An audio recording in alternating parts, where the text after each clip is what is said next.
So for ring resonator, now let us set the frequency to 900 megahertz.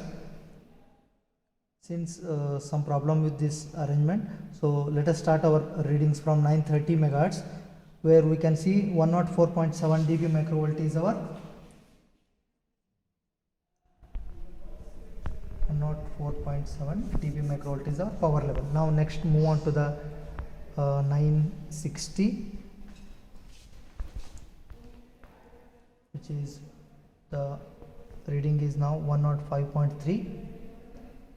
Next let me move on to the 990,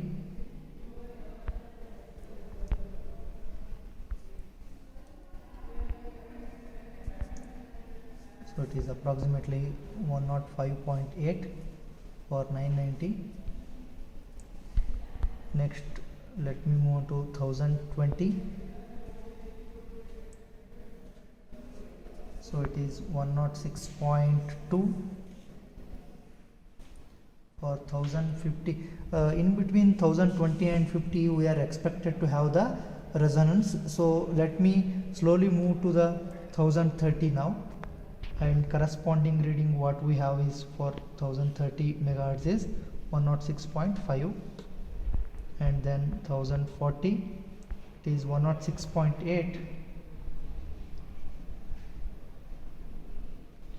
and for 1050 again you can see there is a decrease in the power level, 106.5 it is now for 1050. Now again you can take in terms of 30 megahertz for every reading. 1080 you are going to get 104.4, then 1110 it is 101.5 dB microvolt. From these readings what you can observe that at 1040 there is a resonance. That what I mean to say is, as you go on increasing the frequency, at this point highest power level is reached, after that the power is decreasing. So this is our maximum frequency or resonance is occurring at this particular frequency 1040 or 1.04 gigahertz. Okay, using this we are going to calculate our epsilon r or dielectric constant. How we will calculate?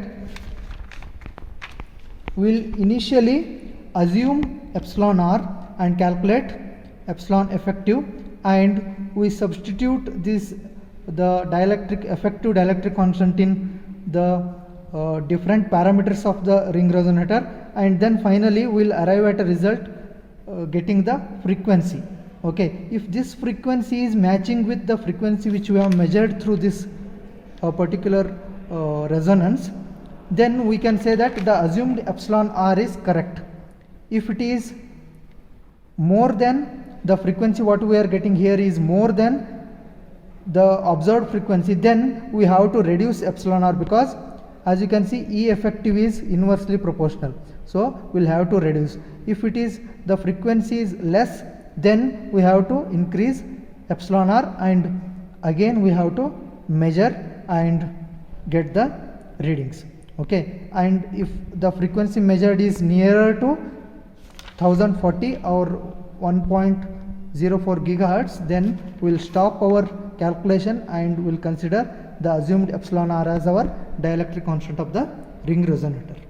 Okay, as you can see initially it was 4 and we have got the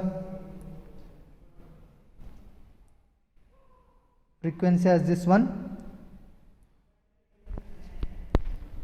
but the measured frequency was 1.089 gigahertz, so it is not close to 1.05 gigahertz. Okay, then we have assumed epsilon r as 4.4, but then we have got 1.044 gigahertz, which is nearer to our 1.04 gigahertz. So we can stop here and we can say that epsilon r is 4.4. For some people the reading might be 1000 50 megahertz or 1.050 gigahertz. Okay, this is standard one, but some sort of variation is observed and it is acceptable. Okay.